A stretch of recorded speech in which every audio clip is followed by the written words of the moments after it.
The average person may or may not be familiar with the relation of this human magnetism to the human aura. I think that the student should familiarize himself with this fundamental relation in order to reason correctly on the subject of human magnetism. Here is the fundamental fact in a nutshell. The human aura is the great storehouse or reservoir of human magnetism and is the source of all human magnetism that is projected by the individual toward other individuals. Just how human magnetism is generated is, of course, a far deeper matter, but it is enough for our purpose at this time to explain the fact of its storage and transmission. In cases of magnetic healing, the matter is comparatively simple. In such cases, the healer, by an effort of the will, sometimes unconsciously applied, projects a supply of his pranic aura vibrations into the body of his patient, by way of the nervous system of the patient, and also by means of what may be called the induction of the aura itself. The mere presence of a person strongly charged with prana, often enough to cause an overflow into the aura of other persons, with the resulting feeling of new strength and energy. By the use of the hands of the healer, a heightened effect is produced by reason of certain properties inherent in the nervous system of both healer and patient.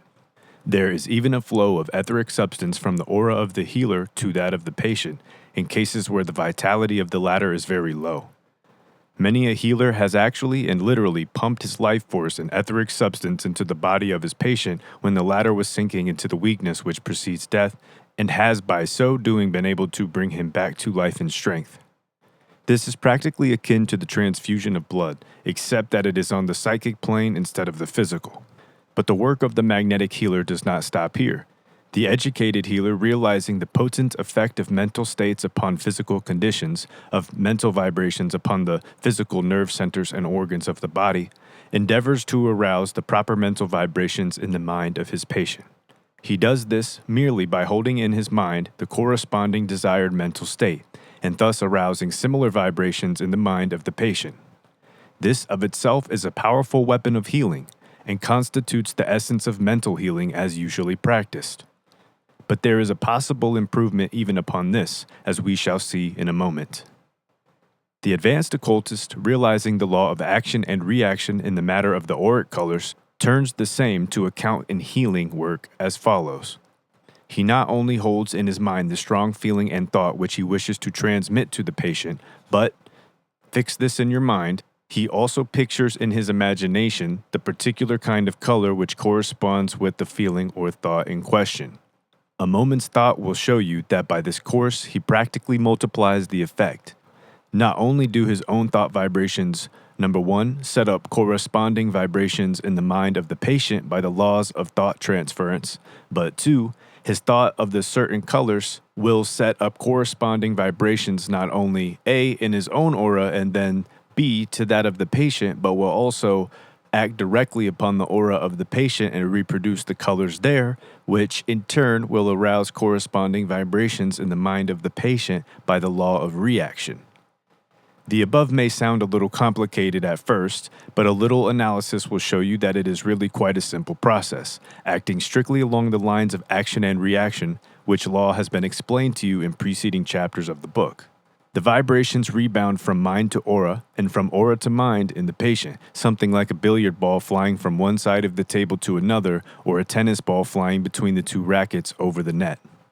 The principle herein mentioned may be employed as well as what is called absent treatment, as in treatments where the patient is present.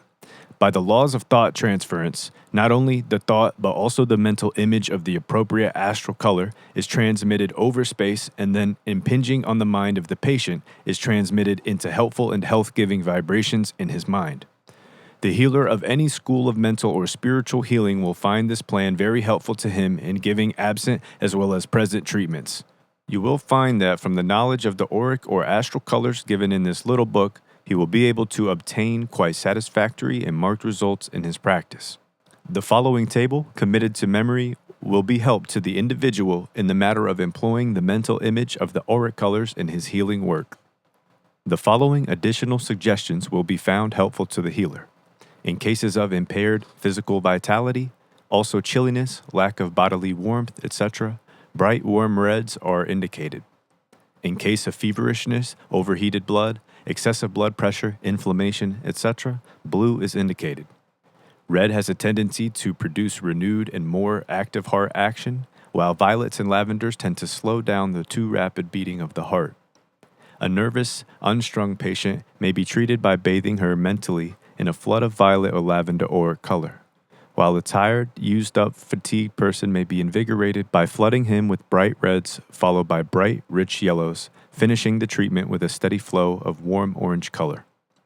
To those who are sufficiently advanced in occult philosophy, I would say that they should remember the significance of the great white light, and accordingly conclude their treatment by an effort to indicate an approach to that clear, pure white color in the aura, mentally, of course. This will leave the patient in an inspired, exalted, illuminated state of mind and soul, which will be of great benefit to him and will also have the effect of reinvigorating the healer by cosmic energy or prana. Everything that has been said in this chapter regarding the use of color and magnetic treatments is equally applicable to cases of self-healing or self-treatment. Let the patient follow the directions above given for the healer and then turn the healing current or thought inward, and the result will be the same as if he were treating another. The individual will soon find that certain colors fit his requirements better than others, in which case let the individual follow such experience in preference to general rules, for the intuition generally is the safest guide in such cases. However, it will be found that the individual experience will usually agree with the tables given above with slight personal variations.